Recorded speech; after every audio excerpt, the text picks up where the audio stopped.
안녕하십니까. 광주 전남권 뉴스입니다.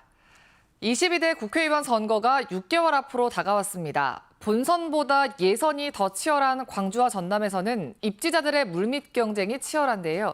민주당의 당내 상황부터 선거 제도까지 호남의 선거판을 흔들 총선 변수를 짚어봤습니다. 박지성 기자의 보도입니다. 색출, 낙천, 징계. 이재명 대표에 대한 체포동의안 가결과 영장 기각 이후 민주당 내에서 흘러나오는 용어들입니다. 계파 갈등의 심각성을 의식한 이 대표는 당무에 복귀한 이후 유독 원팀을 강조하고 있습니다. 우리 안에 작은 차이를 넘어서서 부족하고 억울한 게 있더라도 잠시 제쳐두고 저 거대한 장벽을 우리 함께 손잡고 넘어갑시다, 여러분. 총선 반년을 앞두고 지켜봐야 할 대목은 민주당의 역학구도입니다. 강성 친명계가 비명계에 대한 강경론을 고수할 경우 집안 싸움은 더욱 심화될 수밖에 없고 공천 주도권을 쥔 친명계에 의해 비명계가 설 자리를 잃게 된다면 분당의 가능성도 배제할 수 없습니다.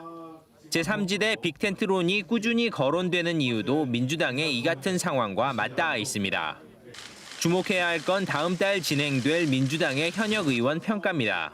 현역 교체나 특정 계파만을 위한 평가 방식이 도입될 경우 공천 잡음은 걷잡을 수 없이 커질 수 있습니다. 당헌 당규에 입각한 평가 과정을 통해서 자연스럽게 물갈이를 시도할 수밖에 없는 상황이고 그 출발점이 11월에 이루어지는 현역 의원 평가다. 여야 모두에게 주요한 변수는 표류하고 있는 선거제도입니다. 위성정당의 폐해를 낳은 현행 비례대표제가 대폭 손질될 경우 국민의힘과 중소야당이 호남에서 당선자를 낼 수도 있습니다. 또 인구 기준에 미치지 못하는 여수갑 등 선거구 획정에 따라 여야의 경쟁 구도도 크게 요동칠 것으로 보입니다. KBS 뉴스 박지성입니다. 대한민국 제1호 상생형 일자리 기업인 광주 글로벌모터스가 출시한 경영 SUV 캐스퍼가 누적 생산 10만 대를 달성했습니다. 광주 글로벌모터스는 어제 공장 조립동에서 캐스퍼 10만 대 생산 기념 행사를 갖고 전기차 모델 생산 계획을 발표했습니다.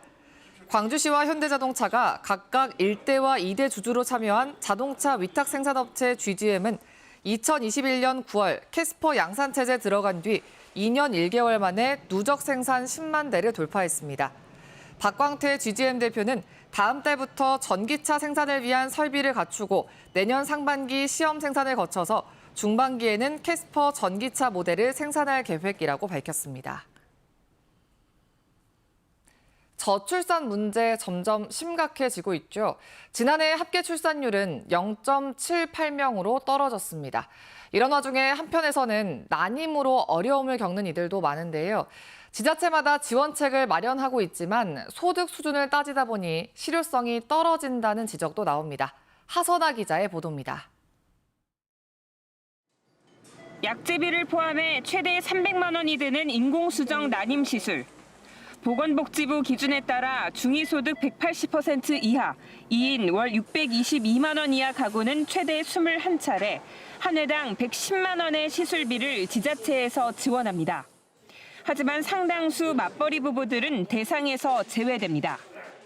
기준소득 이상이라고 해도 사실 부담이 너무 많이 되고 하니까 한 달에 뭐 이렇게 300씩 쓰는 게 쉬운 일은 아니잖아요. 그래서 지원을 더 해주면 사실 조금 더 힘내서 도전을 할 수 있을 것 같은데. 지난해 신생아 10명 중 1명이 난임 시술로 태어날 정도로 난임 인구가 증가한 상황. 지난해 출산율 0.59명으로 전국 최저를 기록한 서울시는 소득 기준을 아예 폐지하고 난자 냉동 비용도 최대 200만 원까지 지원하기로 결정했습니다.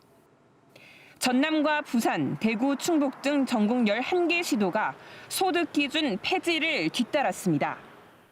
아이를 원하는 난임 부부가 그 경제적인 부담 때문에 임신을 못하는 그런 사례를 만들지 않기 위해서 전남도에서는 지금 최선을 다해 지금 지원하고 있습니다. 광주시는 한 발 늦습니다. 보건복지부와 소득기준 폐지를 협의 중에 있고 관련 예산안을 올해 23억 원에서 10억 증액했습니다. 올해 연말까지 지금 그 협의가 승인이 되면은 저희도 내년부터는 소득 기준을 폐지해서 전 난임 부부에 대해서 이렇게 지원할 계획이 있습니다. 저출산 위기가 국가 소멸 위기로까지 비춰지는 상황에서 난임 시술 지원을 비롯한 맞춤형 대책들이 더 절실해지고 있습니다. KBS 뉴스 하선아입니다.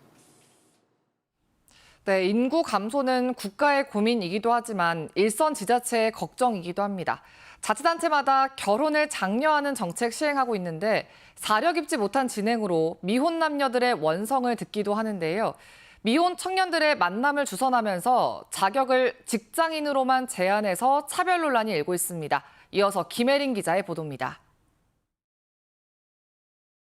전남 광양에서 1인 사업자로 등록하고 디자인 업체를 운영하는 36살 미혼 남성입니다. 최근 광양시가 미혼 직장인 청년들을 대상으로 만남 행사를 연다는 소식을 듣고 참가 신청서를 냈지만 불가 통보를 받았습니다. 공공기관이나 기업체에 다니는 직장인이 아니라는 이유 때문이었습니다. 이렇게 직업으로 그렇게 안 될 사람 딱 확 나눠버리면 거기다가 이 자영업자가 많은 나라잖아요. 그 소수만을 위한 정책 같아서.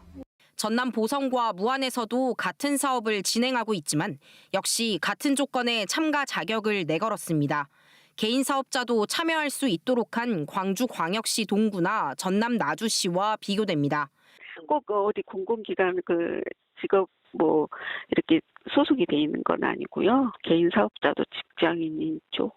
직장에 제한을 두는 건 다양한 직업군의 청년들을 배제하는 정책이란 지적이 나옵니다. 기업의 종류도 다양하면서 창업을 하는 시민들도 있고, 그런데 공공기관을 대상으로 일정 나이 기준으로 한다는 것은 정말 차별적인 행사라고 생각됩니다. 광양시는 차별의 의도는 없었다고 해명했습니다. 시에서 만든 일자리에 취업한 청년들이 배우자를 만날 기회를 만들어주고 정착을 하고자 하는 그런 정책의 일환에서 저희들이 기업에 근무하는 근로자를 대상으로 광양시는 다양한 청년들에게 기회를 줄 수 있도록 신청 자격을 넓히는 방안에 대해 검토하겠다고 밝혔습니다. KBS 뉴스 김혜린입니다. 지난 6일 사측과의 임단협 교섭 중단을 선언한 포스코 노조가 어제 중앙노동위원회에 조정을 신청하면서 파업 기로에 섰습니다. 포스코 노조가 파업에 돌입하게 되면 지난 1968년 창사 이후 첫 번째 파업입니다. 포스코 노조는 중노위 조정 신청 관련 기자회견을 갖고 24차례나 교섭을 가졌지만 회사 측이 제시한 안은 눈속임과 조삼모사에 불과하다고 밝혔습니다. 중노위 조정 신청과 함께 포스코 노조는 조만간 쟁의 행위에 대한 조합원 찬반 투표에 나설 것으로 알려졌습니다. 광주 광산구가 광산구 시설관리공단 임직원 2명이 동료의 음주운전 사실을 은폐한 정황을 확인하고 경찰에 수사를 의뢰했습니다. 박병규 광산구청장은 지난 7월 접수된 제보에 따라 조사한 결과 공단 일부 직원들이 음주운전 사실을 은폐하기 위해 경찰서 공문을 무단으로 삭제한 상황이 확인됐다며 광산경찰서에 고발장을 제출했습니다. 박 구청장은 공기업에서는 있어서는 안 될 일이 2년 동안 조직적으로 벌어졌다며 이번 고발은 시설관리공단이 잃어버린 시민의 신뢰를 회복하는 첫 번째 단추라고 밝혔습니다.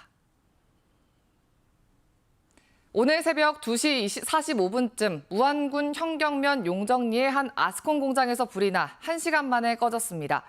이 불로 인명피해는 없었지만 아스콘 열처리 기계 한 대와 창고로 쓰이던 컨테이너 일부가 불에 타는 등 소방서 추산 7,300만 원의 재산 피해가 났습니다. 소방당국은 기계에서 불이 시작된 걸로 보고 정확한 화재 원인을 조사하고 있습니다.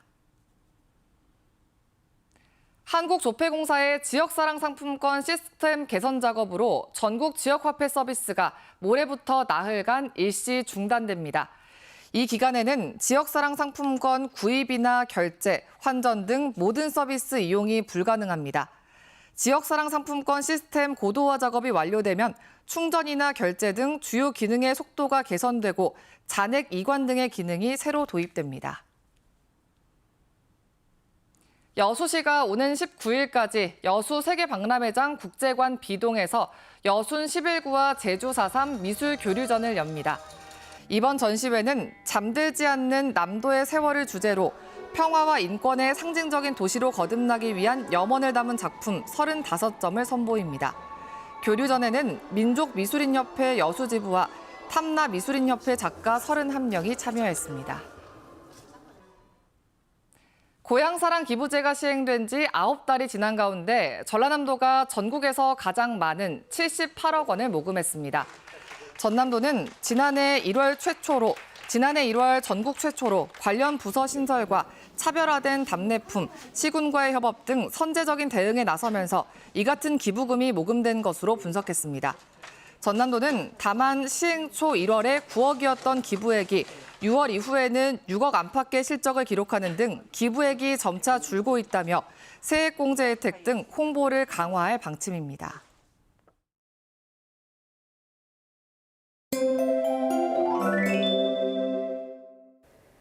오늘 아침 출근길 내륙을 중심으로 안개가 짙습니다. 현재 가시거리가 200m 안팎으로 짧아져 있는데요. 아침까지 안개가 짙게 나타나는 곳들 많아서 운전하실 때 안전거리 넉넉하게 두셔야겠습니다. 오늘 쾌청한 가을 하늘 즐겨보시면 좋겠습니다. 맑은 하늘이 드러나겠고요. 일교차가 크게 벌어지겠습니다. 광주의 아침 최저 기온 13.4도로 어제보다 조금 낮게 시작하고 있고요. 반대로 낮 기온은 24도까지 올라 어제보다도 1, 2도가량 높아 온화하겠습니다. 다음 자세한 지역별 기온입니다. 아침 기온 어제와 비슷하거나 1도에서 4도가량 낮아 쌀쌀하고요. 낮 기온은 영광 23도, 담양 25도까지 오르겠습니다. 순천의 낮 최고 기온 24도, 여수 23도 등으로 낮 기온은 어제와 비슷하거나 1, 2도가량 높겠습니다. 목포의 낮 최고 기온 23도, 영암과 강진 25도, 장흥 24도로 평년과 비슷하거나 1, 2도가량 높겠습니다. 신안을 비롯한 도서 지역은 21도에서 25도가 예상됩니다. 바다의 물결은 전해상에서 비교적 잔잔하겠습니다. 이번 한 주 동안은 비교적 맑은 날이 많겠고요. 기온은 예년 이맘때 수준으로 완연한 가을 날씨가 이어지겠습니다. 날씨였습니다. 10월 11일 뉴스광장 마칩니다. 시청해주신 여러분 고맙습니다.